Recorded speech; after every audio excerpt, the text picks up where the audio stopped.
After dinner, she retired to her room and rifled through her suitcase for a spare energy bar. She then spent the next 3 hours revising what seemed to be a speech, which she practiced in front of the bathroom mirror. She seemed to be unsure of her public speaking skills, which is antithetical to the way she presents herself publicly.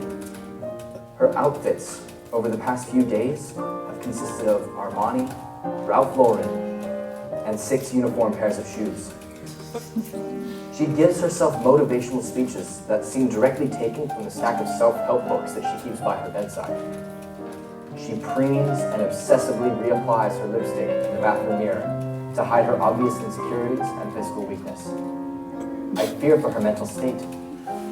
As noted psychologist Eric Fromm states, the lust for power is not rooted in strength, but in weakness.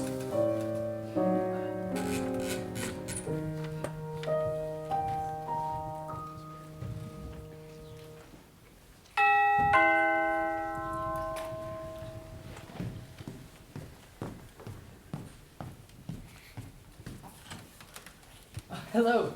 Welcome, Mr. Evans. Yes. Good afternoon. Call me Pierce. Thank you so much for hosting me. Thank you. The pleasure's all mine. I have you staying in the WC suite, which is up the stairs to the right. Sounds great. We have dinner and wine and cheese here in the common room at 5 p.m. Oh, I wouldn't miss it. I have the key to your room right here, and we'll take your luggage. Thank you. Your bed and breakfast is quite beautiful. Yes.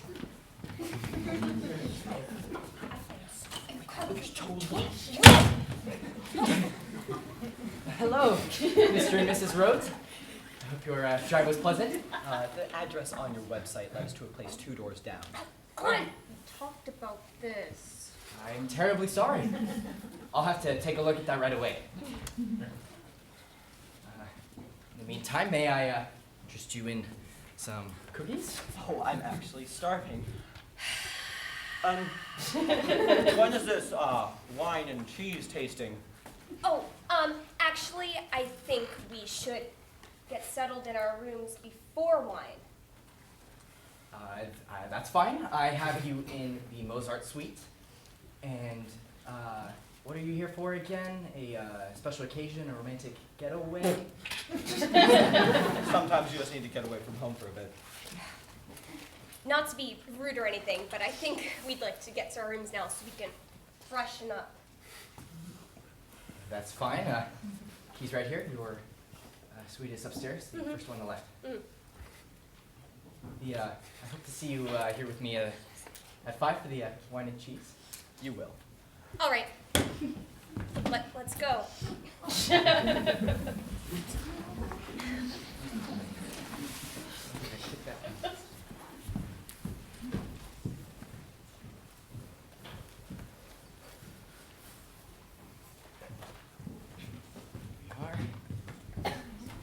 Being the most advanced company in our field, we have pioneered 4 innovations that we hope to bring to market by 2020. Quite exciting. Christ, how do you have time for all these vacations? Oh, I'm here at work. At a B&B. I like their charm. Thank you. Thanks. Ooh, what a fine selection of cheeses you have, Elliot. Is this Manchego? Yes. Oh, Point Raised Blue. None other. I can't believe you crashed my dad's bed.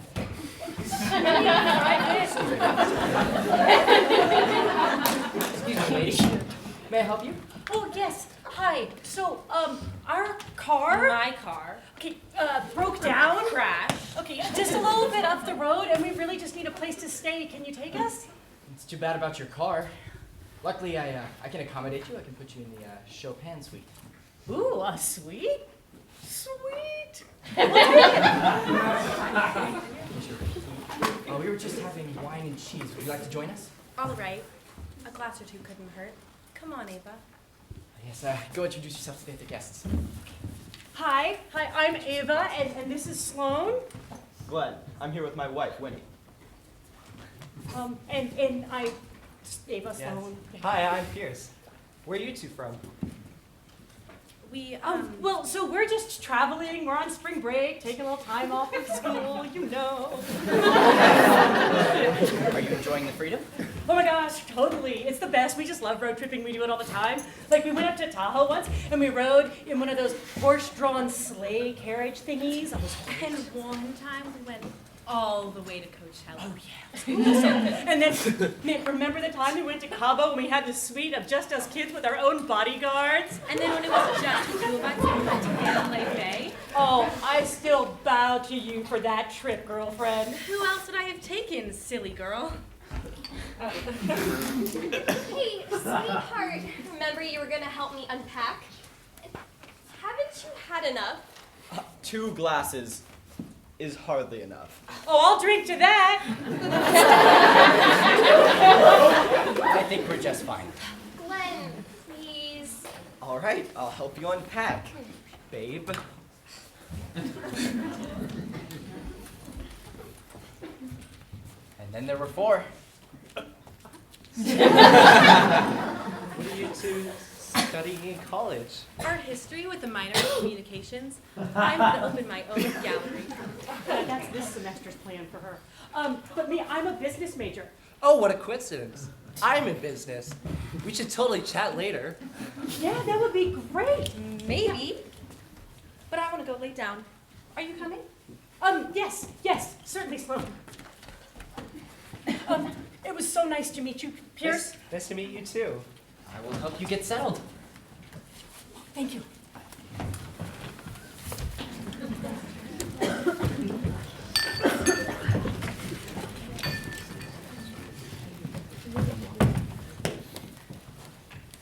All right. Thanks. They can tow in the morning. Hey, come on, Sloan. The walk wasn't that bad. I only came because you told me that I would be relaxing on the beach right now, and instead I'm stuck here at a bed and breakfast for who knows how long. Well, at least we had a place to stay. Isn't that great? I mean, but God, I wonder how much it's going to cost us. How much it's costing me, you mean? I can't believe you.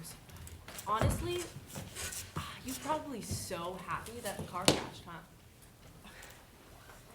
Okay, you know what? So what should we do now? I don't know. Well, you're the one that wants to get out of this room and not be stuck here. Frankly, I don't care. This whole trip was your idea anyways. You know, it's always my idea. It's always my idea. And that's the problem. And you dragged me along. What was the point in coming here? You know, we have fun together. No, we don't. Come on.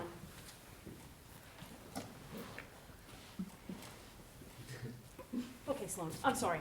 Let's just make the best of it. Let's go shopping. Okay, whatever you say. But, you always ask so much of me, and I'm kind of getting sick of it. What are you talking about? What are you talking When about? the car is fixed, it's gonna be what? $500, $2,000, $4,000, and who's gonna pay for that? Hey, that's just not fair. That is not fair. You know that I can't afford that. And you know what? You said you would cover everything on this trip. You said you would pay for it all. Oh my God. You are going to pay for the room tonight, right? I guess. Maybe. Or maybe I'm tired of being your personal piggy bank. Maybe this was a waste of time. You know, you might be tired of me thinking you're my personal bank. What does that make me? Your personal pack mule? I carry all your bags and I do all this stuff for you? You know what? I would love to be able to afford to fix the car. I would really love to have the money you have and to get the things that you get. I want the things you have. So you admit it. You're using me. Our friendship means nothing. Hey, wait, we have fun. No, we don't. You have fun. I don't have fun. I wish we picked this fight a little bit earlier because then I wouldn't have wasted so much time and money. Oh, you know, are you just going to throw away, like, years? And years of friendship? Don't I mean anything to you? What are you talking about? I don't mean anything to you. You're using me for my money.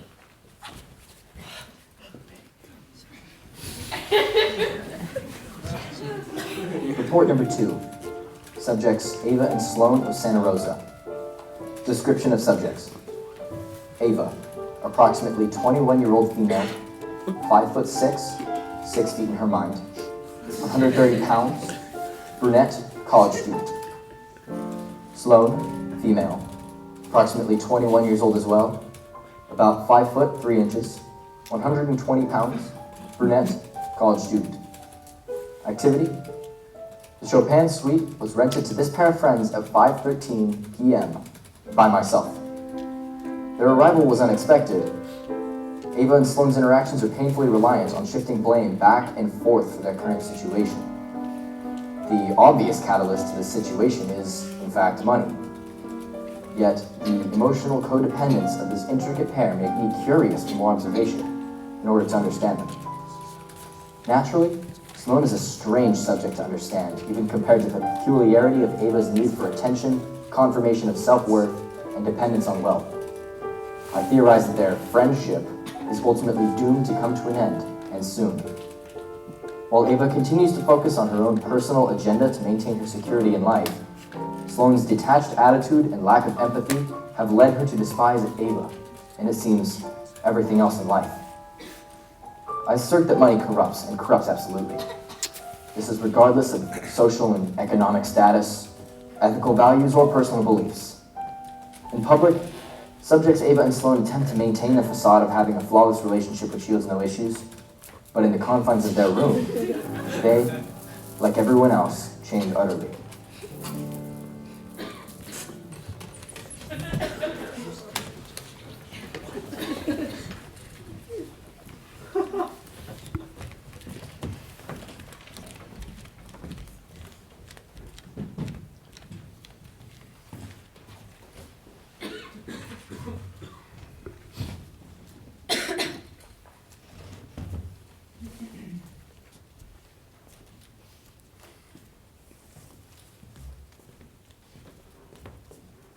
Hey, it was, Sally, wasn't it? Actually, it's Sloan. Oh. Well, I was just looking for Mr. Elliot. And, what's wrong? The mechanic, he said that the best they can do is send a tow truck, but the garage isn't open overnight, so we have to wait until morning. That's unfortunate. I guess you could be stuck in a worse place. So, do you know where Mr. Elliot is? I haven't seen him since we left after wine and cheese. Why? I was just looking for some extra towels. Hope you find him.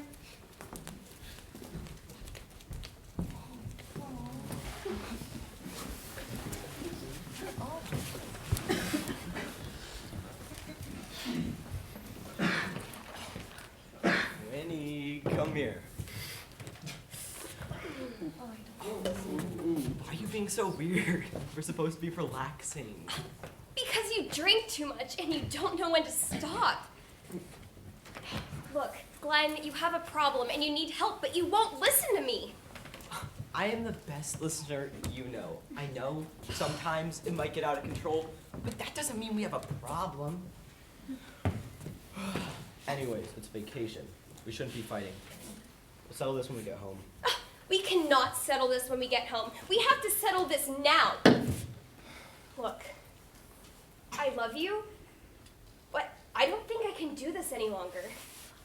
What do you even mean by that? This? What is this? You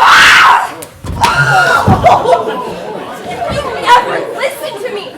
Oh my God! Look, this was your last chance. You promised me you would stay sober. Look, I understand that you like your nice drink, your nice food, and your nice clothing, but this is not about what we have. I don't even know anymore what you could even say to help fix this problem. And honestly, I don't know what you can do to make this better. Sweetheart, everything I do for us. my God. If you wanted this to be for us, you would stop drinking. Look, I don't know what to do anymore. You're driving me absolutely crazy. And you say you love me, but how can I tell? You love everything else more. How can I tell if you're lying to me? You can't.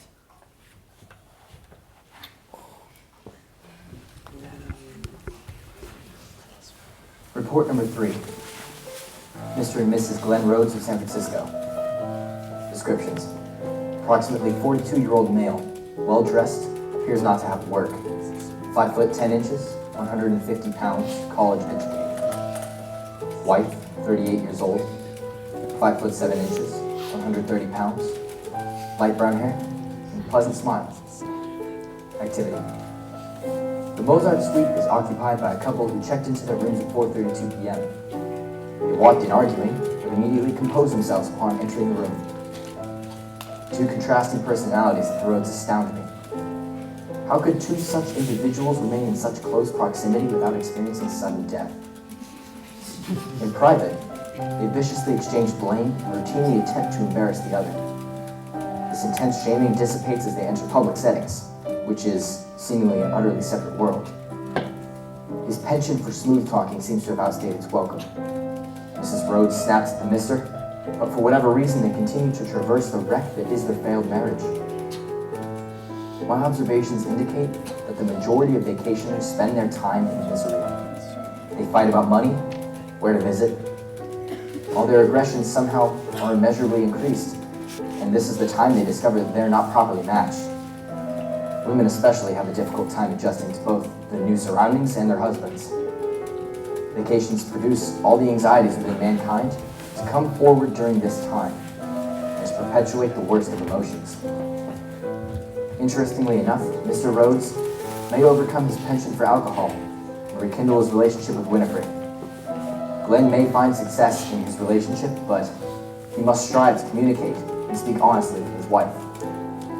While the arguing between this couple is at surface level malicious, they still may have the chance to rekindle the passion.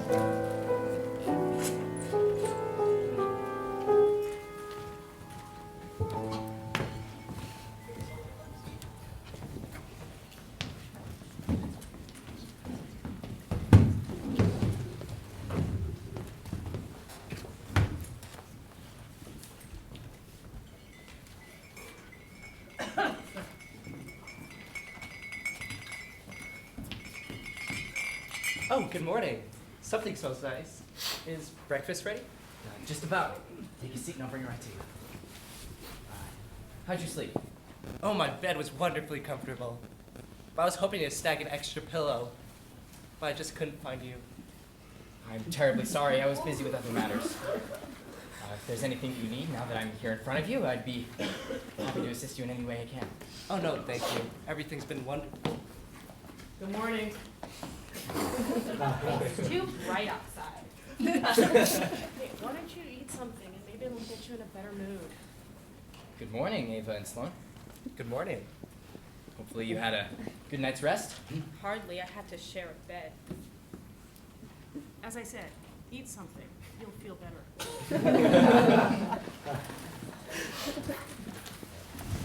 Hello? Good morning. You two look well rested. Breakfast is almost ready.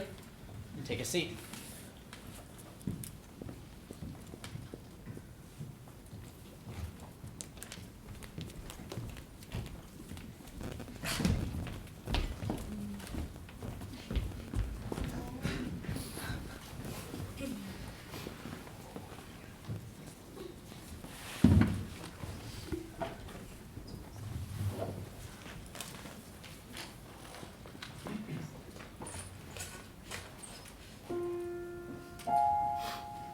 Report number 4.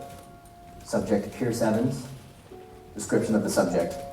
Male, approximately late 20s. 5 foot 7 inches, 135 pounds. Dark hair, businessman. Smartly dressed, pleasant disposition with lonely tendencies. Upper economic status, wealthy. Activity. Pierce stayed in the Debussy suite. He arrived and checked into his room at 4:13 p.m. A lone traveler, friendly, with a warm smile and a certain mental sharpness. Pierce is conflicted with more thoughts and troubles than may initially meet the eye. Upon basic research, it can be asserted that Pierce has significant financial and corporate accomplishments, although what he truly lacks and longs for in life is more difficult to assert. Pierce briefly entered his room, but proceeded to spend the night wandering the halls of the bed and breakfast, seeking out another lonely soul to share his plight. When no one would engage him, I observed him playing chess by himself. He stared for long moments at the paintings on the wall. In a sleep-like daze, he paced the halls in the back garden. Yet he never entered his own room. This has been one of my most significant findings thus far. I wish my former colleagues could have seen his reports. I certainly would have received tenure. You can never really determine during the subject's appearances in public that their private life is full of hell and unhappiness. This is the plight of the human corpus, and I'm sure it provides the answer that if the misery of mankind were revealed altogether spontaneously, mass genocide may correspondingly follow. I began this venture because I wanted to see what my subjects would do when left in an empty room. Would they laugh? Would they cry? Fight? Sleep? Make love? They've done all of that, and more. But Pierce has proven one thing, and it goes beyond my wildest expectations. No one has ever been in an empty room.